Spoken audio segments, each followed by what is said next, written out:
kita akan menyampaikan tentang kebenaran. Saya percaya temanya sih bagus ya, inner beauty ya, inner beauty. Ini kok dibuat di sini, boleh nggak pakai kursi? Aku nggak mungkin dia terus ya. Ada kursi?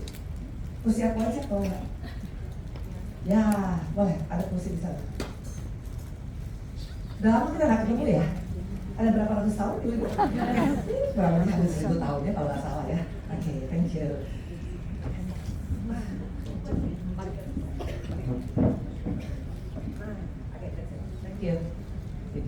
Oke, temanya adalah inner beauty, betul bagus. Nah, ada dua jenis wanita. Mungkin kau bilang, ya Bu Indri cantik dengan jelek, tinggi dengan pendek, hitam dengan mungkin putih, atau misalnya pintar dengan yang kurang pintar, atau kaya atau kurang kaya. Apakah itu jenis wanita yang ada dalam Alkitab? No. Nanti kita akan lihat ya. Hanya ada dua jenis wanita Kristen. Siapapun kalau di tempat ini, hanya dua. Nanti kita akan lihat yang mana kita. Karena setiap kita ambil keputusan, setiap kita itu bisa buat cerita tentang hidup kita. Hidup yang bagaimana yang kau pilih. Nah, kita akan lihat dalam Amsal 31 ayat 10. Amsal 31 ayat 10 demikian firman Tuhan ya. Istri yang cakap, siapakah yang akan mendapatkannya? Ia lebih berharga daripada permata. Ya, ini bicara tentang istri yang cakap, bukan cakep. Ini virtuous woman ya. Siapa yang mendapat? Ya, lebih berharga daripada permata. Ini wanita yang memiliki inner beauty. Ya, nanti kita lihat. Ada 21 ayat, tapi saya nggak nyampaikan 21. Kalau nggak 3 malam dari sini, betul? Cukup 5 saja. Kalau 5 aja kita udah punya, udah luar biasa soalnya, betul? Nah, kita akan lihat 5 hal ya. Yang pertama, yuk kita buka yuk ayat keempat. Katakan begini, ia serupa kapal-kapal saudagar. Dari jauh ia mendatangkan makanannya. Nah, saya mau tanya ibu-ibu, kalau disuruh pilih, mau pilih kapal perang atau kapal saudagar? Mau pilih mana? Kapal perang atau kapal saudagar? Nggak mungkin untuk suka kapal perang, betul? Bayangkan sekarang kalau kita lihat sekarang yang perang sekarang di Israel, yang perang Haman, yang perang Libanon itu mengerikan sekali. Mau kapal secanggih, secakap apa kapal perang, tetap kapal perang, betul? Kita pasti suka kapal saudagar. Kan di sana ada baju yang bagus, betul? Ada diamond yang 100 karat, betul? Ya kalau saya terus terang. Nah, ini artinya apa? Kapal saudagar itu disukai. Nah, ciri khas daripada wanita yang punya cantik dalam itu pasti disukai. Kenapa? Karena nggak jutek. Coba saya buka jutek sini. Kan bisa kelihatan. Karena suami nggak tadi mau bilang karena kau nggak cantik, tapi jutek nggak rasanya. Gitu kan? Ada buka kayak jutek sini. Ya, karena wanita itu nggak punya cantik, tapi karena dia mukanya enak dilihat, empuk gitu loh ya. Orang suka. Tapi kalau nggak cantik pun seperti mungkin Miss World, tapi kalau nggak mau jutek, nggak mungkin nggak disukai. Jutek, pandang muka, lihat-lihat orang. Kalau kaya baru senyum. Kalau orang-orang biasa nggak pernah diajak ngomong, nggak mungkin kalau disukai. Maka ciri khas wanita yang inner beauty itu yang pertama adalah disukai, to be loved, disukai, disayang. Orang suka dekat dengan dia. Karena apa? Karena nggak jutek, karena ramah, karena rendah hati, dan karena tidak pandang bulu, betul? Maka di tempat ini yang suka pilih-pilih itu kan bertobat-tobat. Gereja juga sekarang banyak pilih-pilih, betul? Cuma kalau orang kaya, pakai berlian, dalamnya sampai 10 km, betul? Ibu apa kabar? Gimana anjingnya udah melahirkan belum? Luar biasa, betul? Tapi untuk datang yang orang agak biasa-biasa, yang pakai sendalnya pun biasa-biasa. Sometimes tidak ditegur. Kalau kau seperti ini, kau bukan wanita yang punya inner beauty sama Tuhan, betul? That's number one. Yang kedua, mari kita lihat ayat keberapa? Yang ayat ke-18 dikatakan, ia tahu bahwa pendapatannya menguntungkan, pada malam hari pelitanya tidak padam. Ini bicara tentang apa? Intercessor, pendoa bagi keluarga. Wanita yang cantik dalamnya itu pasti suka berdoa. Tapi wanita yang gak suka berdoa pasti tukang gosip, suka banding-bandingkan, suka ngeluh, suka komplain. Maka udah jelek makin jelek bukan? Betul. Pendoa itu bisa cantik. Walaupun biasa, mungkin gak pakai bulu mata kayak Syahrini, mungkin gak pakai minyak wangi Chanel. Tapi karena apa? Karena dia pendoa itu ada aura tenang, aura damai sejahtera. Nah, itu wanita inner beauty. Kalau kau tidak suka berdoa, jangan sok tahu, jangan bilang gua itu orang yang disukai oleh Tuhan. Nggak mungkin. Yang kedua adalah pendoa, intercessor. Betul. Yang ketiga, 20. Ia memberikan tangannya kepada yang tertindas, mengulurkan tangannya kepada yang miskin. Yes! Ini ciri daripada wanita yang inner beauty. Nggak pelit. Di tempat ini yang pelit. Saya bisa lihat. Paling gampang, senyum aja nggak mau. Apalagi duit dia, betul. Ibu, jangan pelit. Karena uang nggak dibawa mati. Ayo percayalah, engkau mati gak akan bisa membawa hartamu, berlianmu, tas Hermes, gak bisa dibawa. Jangan pelit, karena orang pelit akan Tuhan berkati lebih lagi. Orang yang suka memberkati, Tuhan lebih berkati lebih lagi. Nanti katakan di sini, wanita pelit. Dari mana kalau orang pelit? Kalau udah dapat, gak mau keluar lagi, betul? Ngerti maksud saya? Kalau udah masuk ke dalam rekeningnya, gak akan keluar lagi.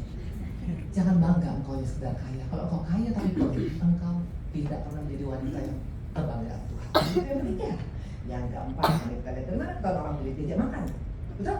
Diajak makan, nanti ajak ibu ini makan. Makannya paling banyak, pas bayar mesti kamar pagi lama supaya tidak bayar, betul? Saya ada punya anak rohani itu luar biasa. Asal kita makan, selalu dia masukin kartu kreditnya duluan di kasir. Jadi sampai kadang-kadang nggak bisa bayar, enggak bu ini, dan ternyata betul berkatnya luar biasa dan makin cantik lagi dia. Maka nanti mau ajak saya makan silakan.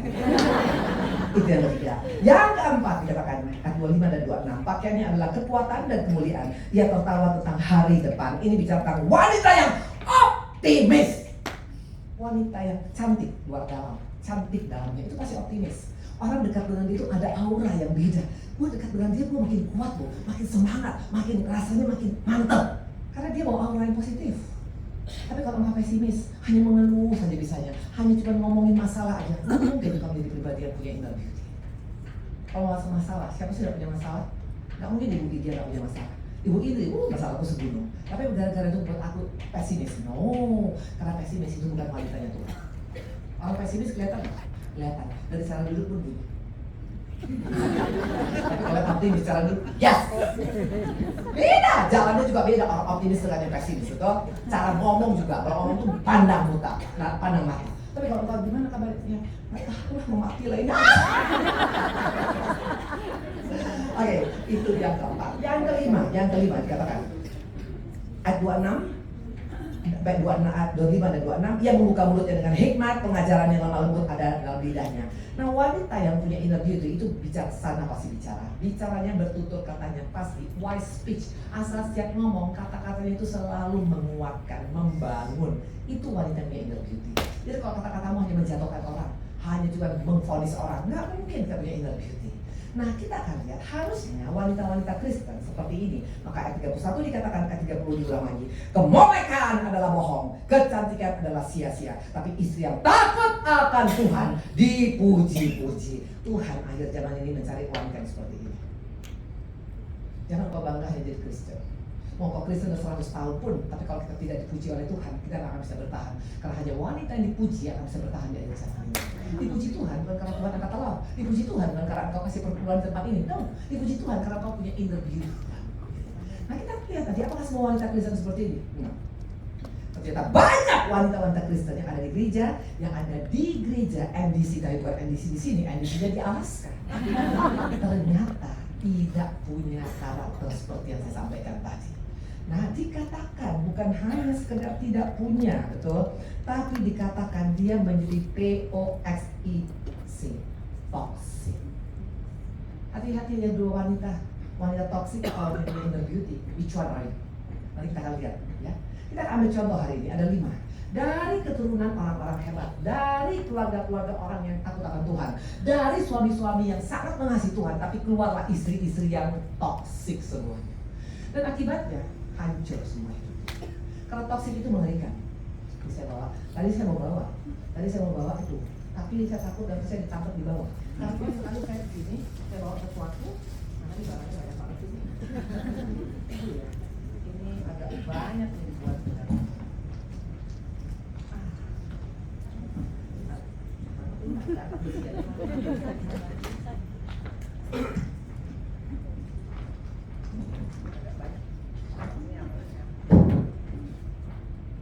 Tanpa disadari banyak kita kayak toksik. Ini racun tikus. Sekuat-kuatnya engkau, kalau kau minum ini pasti hancur. Wanita toksik itu menghancurkan keluarganya. Yang paling kesian adalah keluarga Kristen. Kenapa bilang? Karena dalam Kristen gak ada perceraian. Ngebayang gak kalau istrinya toksik? Itu satu keluarga mati semua. Maka di tempat ini yang lagi cari menantu. Mana yang lagi cari menantu sih? Hah?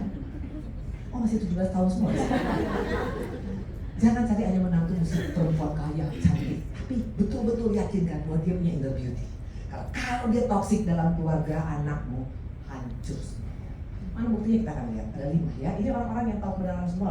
Keluarga orang-orang yang tahu kebenaran, tapi mereka ternyata toksik dalam keluarga. Yang pertama, mari kita lihat Kejadian 30 ayat 1, namanya Rahel.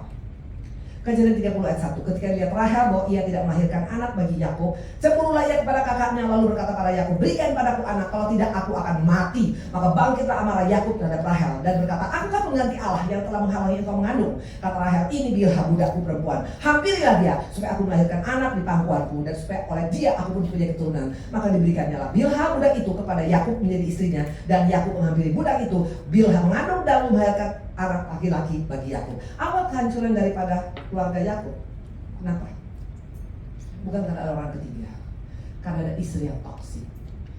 Rahel ini harusnya orang yang paling bersyukur, betul? Pertama, cantik luar biasa.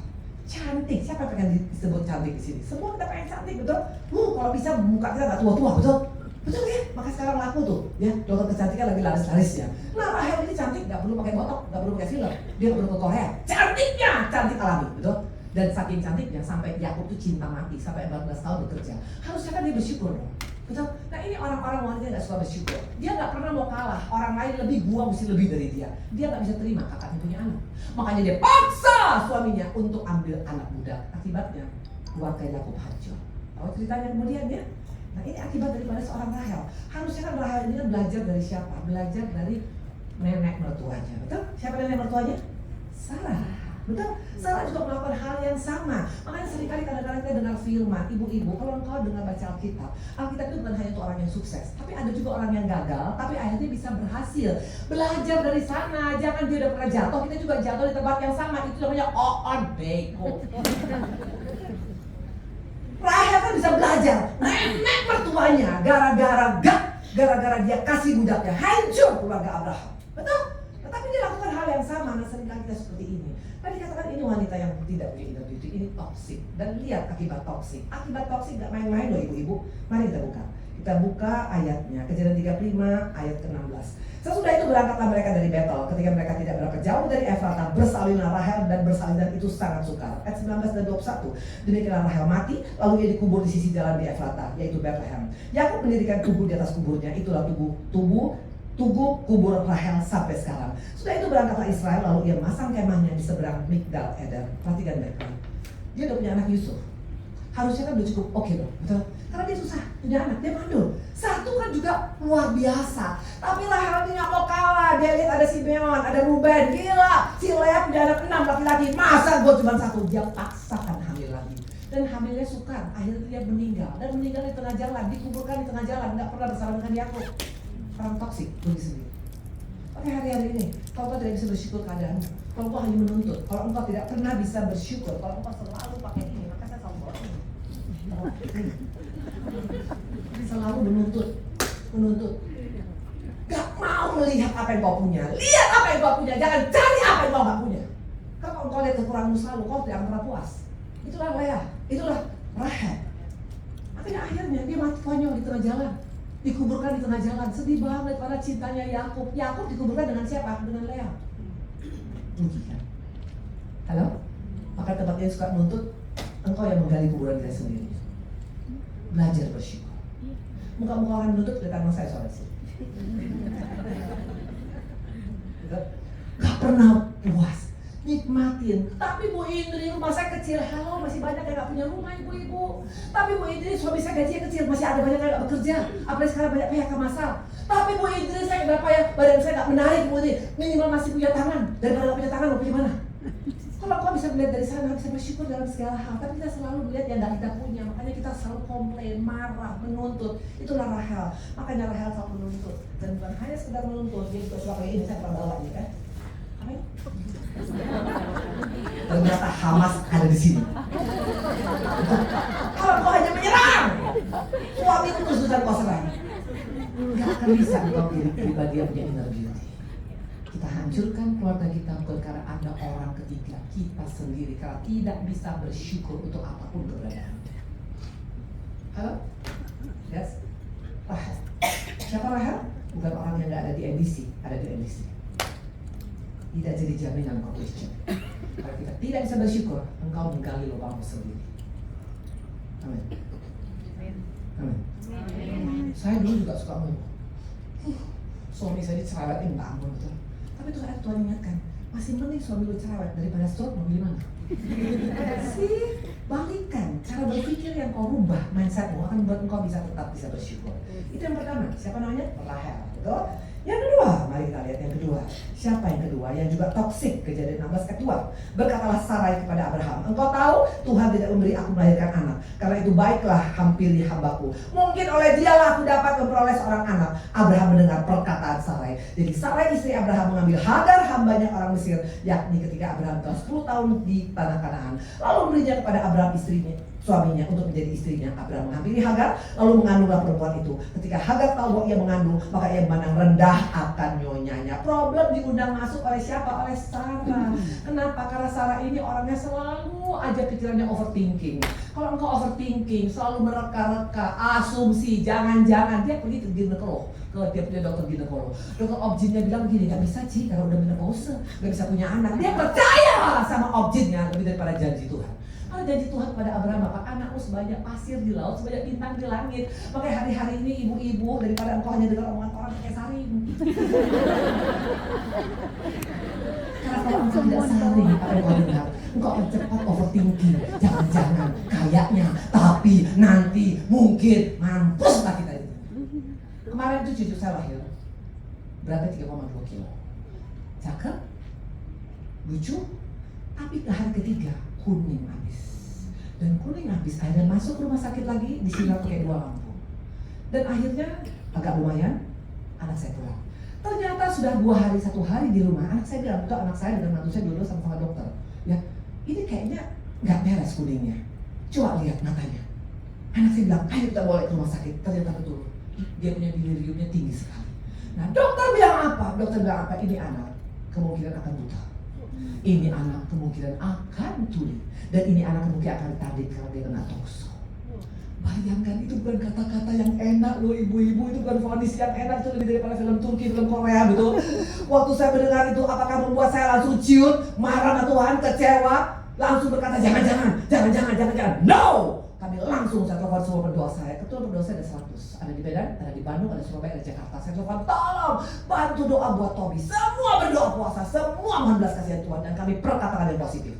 Anak kami, cucu kami, pasti cucu yang sehat. Apa yang terjadi? 2 minggu yang lalu, waktu dites, dia punya urin dan dia punya darah, ternyata tidak ada tokso. Dan sekarang 6 kilo, 58 cm dan mengikuti kilo.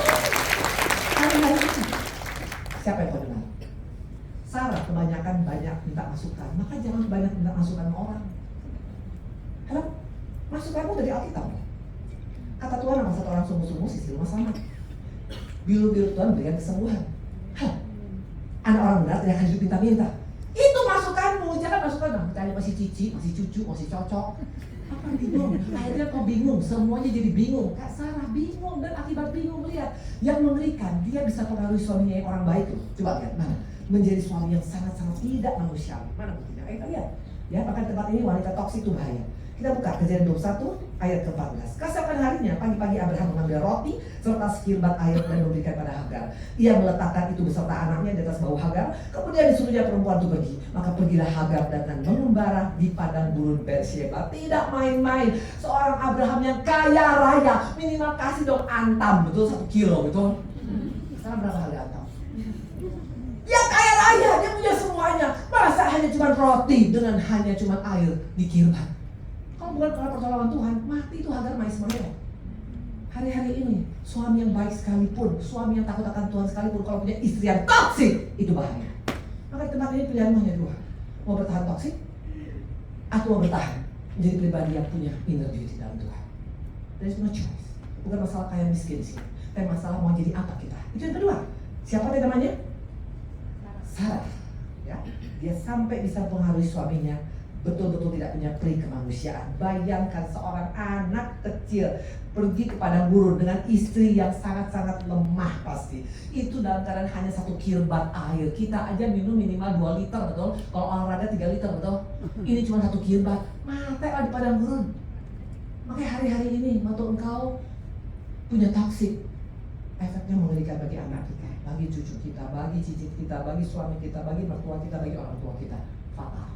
Itu yang kedua. Yang ketiga, mari kita lihat siapa lagi. Ya, seperti tempat ini ada keputusan hari ini sebelum masuk tahun 2025. Amin. Yang ketiga, Ayub 1 ayat 1. Ini istri Ayub. Ada seorang laki-laki tanah Us bernama Ayub. Orang itu saleh dan jujur, ia takut akan Allah dan menjauhi kejahatan. Ia memiliki 7.000 ekor kambing domba, 3.000 unta, 500 pasang lembu, 500 keledai betina, dan budak-budak dalam jumlah yang sangat besar. Sehingga orang itu adalah yang terkaya dari semua orang di timur. Siapa Ayub? Bukan orang biasa-biasa. Di tempat ini mungkin ekonominya luar biasa. Ternyata kemudian ada masalah. Ayub bangkrut. Anak-anaknya punya masalah dan dia kena penyakit. Apa istrinya bilang? Kutukilah Allah, betul? Apa Ayub bilang? Kau seperti perempuan gila. Ini perempuan toksik. Kenapa saya bilang toksik? Karena dia pikir ikut Tuhan itu hanya center class.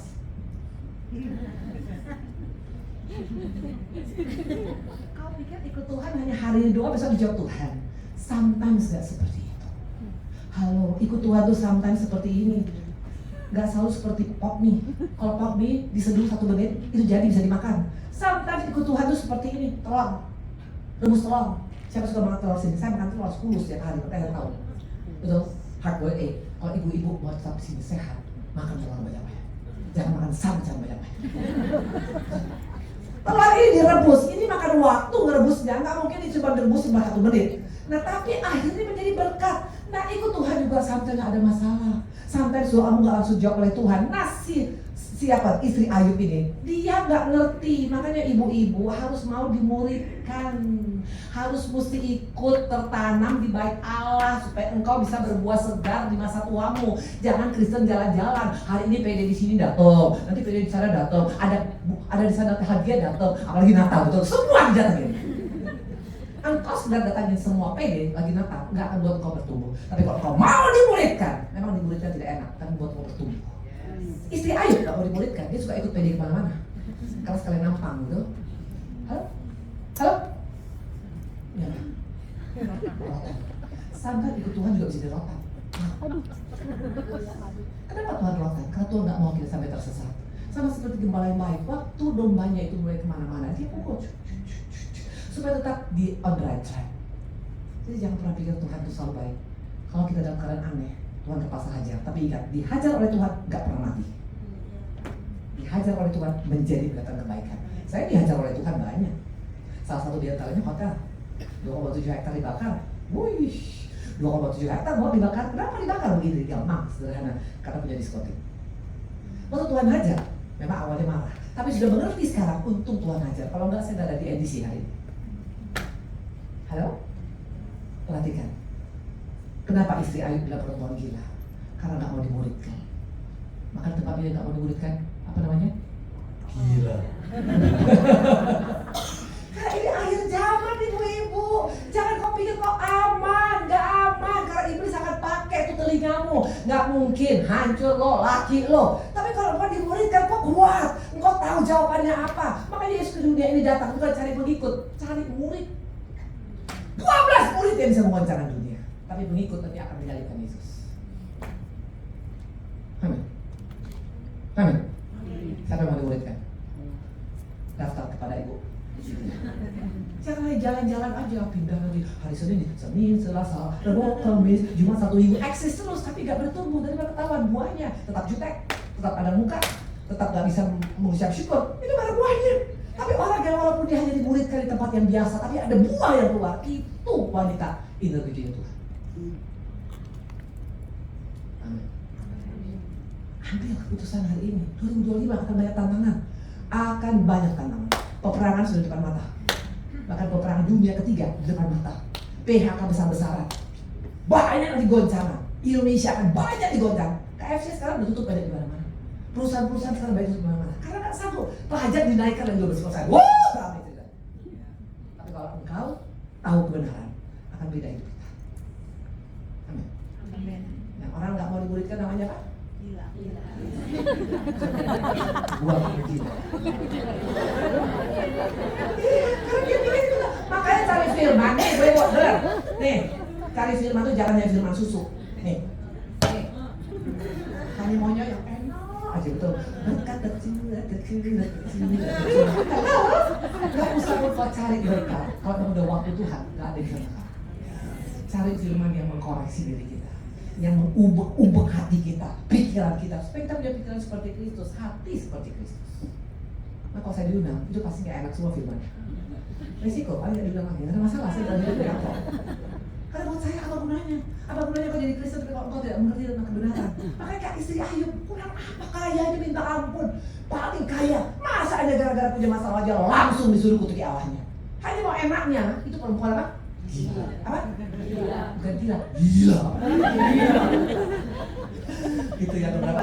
Yang ketiga. Yang keempat, baik kita lihat. Ya, supaya kita koreksi diri. Ya, mana di kita nih? Jangan ketawa-ketawa aja kita sendiri. Kalau yang keempat, mari kita lihat. Istri Nuh, Kejadian 9 ayat 21 sampai dengan 24. Setelah ia minum anggur, Nuh nih, mabuklah ia dan telanjang dalam kemahnya. Maka hamba Kanaan melihat aurat ayahnya, lalu diceritakan pada kedua saudaranya di luar. Sudah itu Sem dan Yafet mengambil selai kain dan membentangkannya pada bahu mereka berdua. Lalu mereka berjalan mundur. Mereka menutupi aurat ayahnya sambil berpaling muka sehingga mereka tidak melihat aurat ayahnya. Setelah Nuh sadar dari mabuknya dan mendengar apa yang dilakukan anak bungsunya padanya, berkatalah ia, ayat 25 dan 27, terkutuklah Kanaan, hendaklah ia menjadi hamba yang paling hina bagi saudara-saudaranya. Lagi katanya, terpujilah Tuhan Allah Sem, tapi hendaklah Kanaan menjadi hamba baginya. Allah meluaskan kiranya tempat kediaman Yafet dan hendaklah ia tinggal dalam kemah-kemah Sem, tapi hendaklah Kanaan menjadi hamba baginya. Ibu-ibu, saya mau tanya, kok bisa seorang Nuh, sahabat Allah, kok bisa mengutuk anaknya sendiri? Ini sahabat Allah, makanya bisa bangun bahtera. Nuh itu petani logikanya nggak mungkin bisa bangun bahtera. Kalau dari mana dia bisa tahu ukurannya? Tapi dia bisa bangun, kenapa? Karena dia dekat banget dengan Tuhan. Kok bisa orang yang begitu intim dengan Tuhan, sahabat Allah, kok bisa mengutuki anak kandungnya sendiri? Itu bukan anak sambung loh, bukan anak tiri, bukan anak angkat, bukan anak asuh, anak kandungnya sendiri bisa dia kutuk. Dan dia tahu persis perkataan orang benar itu punya kuasa. Dan terjadilah Ham menjadi bapak Kanaan, hamba daripada keluarganya yang lain. Pertanyaan, kok bisa begini marahnya? Gimana namanya? Karena saya percaya seorang wanita itu punya kelebihan hebat. Walaupun marah suamimu seperti gunung meletus, kalau ada wanita yang betul-betul menjadi wanita atau wanita penolong, halo mana ini? Kita ini diciptakan dari apa? Tulang. Ini dari Tokopedia. Kita dari tulang itu bicara tentang kekuatan ibu-ibu. Saya mau tanya, saya umurnya 64 tahun nih, apalagi 65 tahun. Tapi kenapa saya masih sadar begini? Karena tulangku bagus. Makanya engkau tuh adalah wanita tulang kekuatan. Kita punya 5P. Penolong, penyejuk, pendoa, pendamping, penerobos. Itulah kita. Istrinya Nuh nggak pakai itu, makanya hancur. Maka tempat ini istri-istri yang dikit-dikit bilang, saya nggak sanggup. Saya nggak sanggup Bu Indri. Terlalu berat Bu Indri. Siapa bilang? Kau penolong ibu-ibu. Seberat apapun masalah, kok ada seorang istri yang berdoa, semua bisa beres. Nih, tulang. Orang muda tua bukan karena umurnya, tapi karena kekuatan tulangnya. Betul? Maka kita bilang, muda banget sih. Yes. Karena tulangnya kuat, makanya bisa loncat. Tapi coba kalau sekarang tulang saya gak kuat, saya berjalan gak bisa. Jadi bukan masalah tulang mudanya.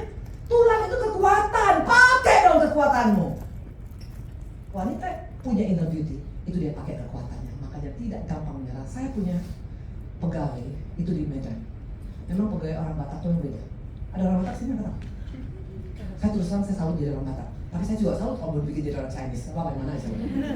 Mereka itu tukang kebun, mereka itu tukang yang ada di toilet, attendant, betul?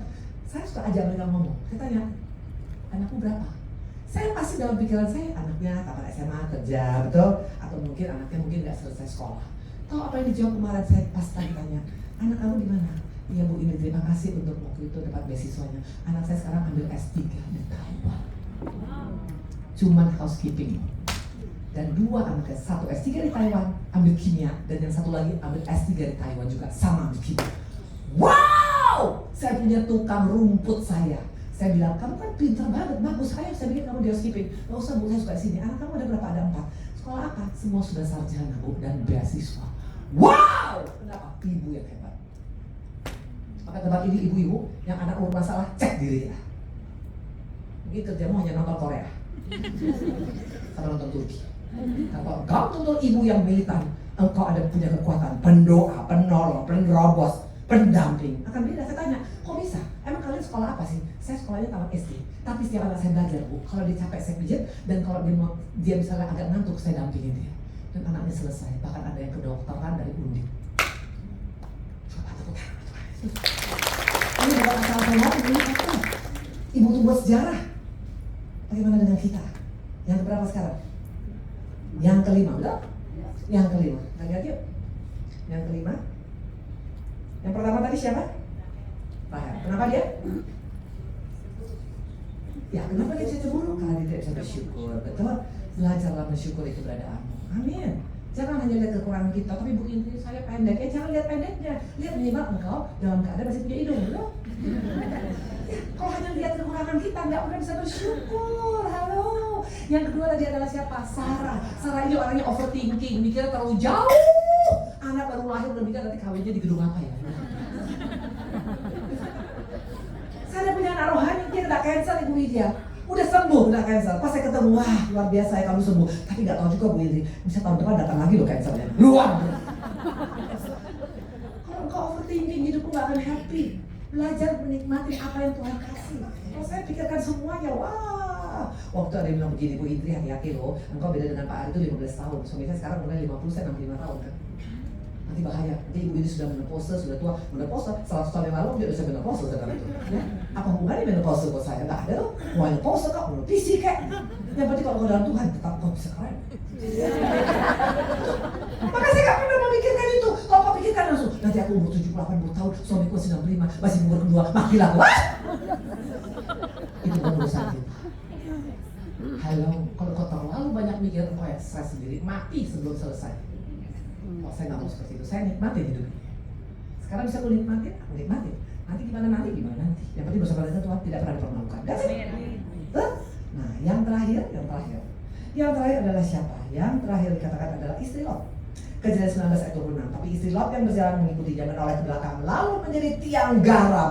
Kok ngeri sekali, ini akibat toksik, dipermalukan sama si iblis, menjadi tiang garam itu dipermalukan. Ibu-ibu kenapa? Malaikat udah bilang lari, tapi si Lot jalan. Dibilang jangan lihat ke belakang, tapi dia menoleh ke belakang. Waktu engkau dengar firman masuk kanan keluar kanan, jadi istri Lot. Bukan masalah banyaknya firman kau dengar, respon gak dengan firman? Apa yang kau dengar hari ini? Kau renungkan, kau praktekkan. Baru kita menjadi pribadi yang luar biasa di mata Tuhan. Kalau Tuhan katakan siapa yang ramah kepadaku, siapa yang ramah pada firman, dia akan berhasil dan selalu beruntung. Tuhan. Saya ada buku. Ini buku, kita lihat ya. Kan ada banyak autobiografi, betul. Ada Joyce Meyer, ada juga Warren Buffett. Banyak lah orang-orang hebat, betul, yang punya autobiografi. Pertanyaan, apakah autobiografi hanya milik orang-orang tertentu saja? Kalau saya percaya, setiap kita bisa cerita tentang diri.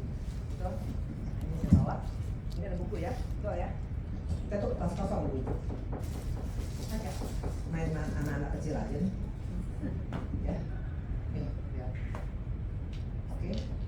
Ini buku kosong waktu kita lahir. It depends on you. Bukumu mau jadi apa?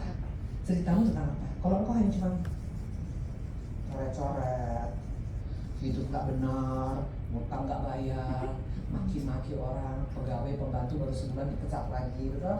Atau misalnya pelitnya luar biasa, atau minimal nggak mau dimuridkan, itu semua coret-coret. Pertanyaan, mungkin nggak ada orang baca buku ini? Kalau kehidupan kita seperti ini, kau tidak akan pernah dibaca, akan dibuang. Tapi kalau kehidupan kita, kalau kehidupan kita penuh dengan warna, cerita tentang kebaikan Tuhan, tentang pertolongan Tuhan, tentang kasih Tuhan, tentang tuntunan Tuhan, ini pasti dibaca. Cucu saya Tobi, baru 2 bulan. Setiap hari saya ceritain tentang Abraham, tentang Nuh. Walaupun dia ngerti, habis lah. Tapi aku ceritakan, kenapa? Karena buku tentang kau itu luar biasa. Itu tentang komitmen. Nah, nanti kalau kita sudah dipanggil oleh Tuhan, buku apa yang kau kasih kepada keturunan? Buku yang berwarna, yang benar-benar cerita kebaikan Tuhan, atau buku yang coret-coret karena hidup kita masih asal dalam Tuhan. Pilihan ada di kita. Kalau ada 8,5 miliar penduduk dunia, 40% wanita, 4 miliar. Yang mana kita? Tuhan berkata. buat saya bagi ya, hamba Tuhannya baik banget ya. Perjalanan saya ke sini jauh loh Ibu. Berapa jam? 4 jam. Dan tadi masuk ke rawa kutub, gak tau jalan apa. Ada danau segala macam luar biasa. Nanti pulang lagi dari sini 4 jam lagi, jadi 8 jam. Aku sudah sampai, aku di mana? Di Turki. Jadi kalau kalian tidak merespon itu, ya, ini XL yang beratnya 70 kilo, ada? 70 kilo, ada? 70 kilo? Oke, kita sini. Sebentar, sebentar. Namanya siapa? Saya kasih baju ini nggak betulan. Siap saya kasih sama orang, biasanya tepat. Waktu itu ada yang mau bunuh diri. Dapat ini Ibu Waidia. Dia enggak, dia bilang saya menyesal sampai berpikir mau bunuh diri. Ada yang LGBT, dia berubah sekarang. Maka dia melayani Tuhan. Jadi baju ini saya kasih ini seperti kesannya seperti ada message dari Tuhan.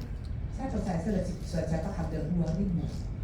Memang besar biayanya, tapi buat saya biaya itu gak penting, yang penting jiwa selamat. Ya, namamu siapa sayang? Yuli, udah menikah, sudah punya anak, sudah. Kamu percaya kamu anak kesayangan Tuhan? Percaya Yuli ya. Kamu mulai sekarang kamu belajar, praktekkan dari yang 5 tadi. Ya, memang tidak mudah, dengan kekuatan sendiri tidak mudah, tapi dengan pertolongan Tuhan kita pasti bisa bersyukur dalam segala hal. Tuhan berkatin saya. Kamu live hari ini, wah luar biasa ya. Sih, dia live hari ini luar biasa. Saya percaya nanti gak pernah ada yang kebetulan. There is no coincidence with God ya. Ini yang kedua. Ini juga XL. Oh, di sini banyak yang overweight. Luar biasa. 70 kilo. 70 Ibu. Oke, baju ke depan. Hari ini yang 70 kilo saya kasih baju. Next time mesti kurusin badannya. Itu sudah sangat kecil ya.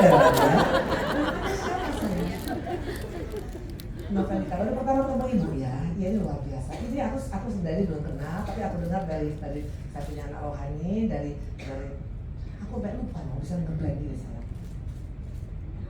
Doli bilang Bu ada yang sering saya kirim firman, 1 minute video, dan ternyata dia mau respon. Engkau anak kesayangan Bapak, ya. Doamu ganti sekarang, nggak lagi doa yang kenapa Tuhan, kapan Tuhan, tapi terima kasih Tuhan, aku sudah menerima.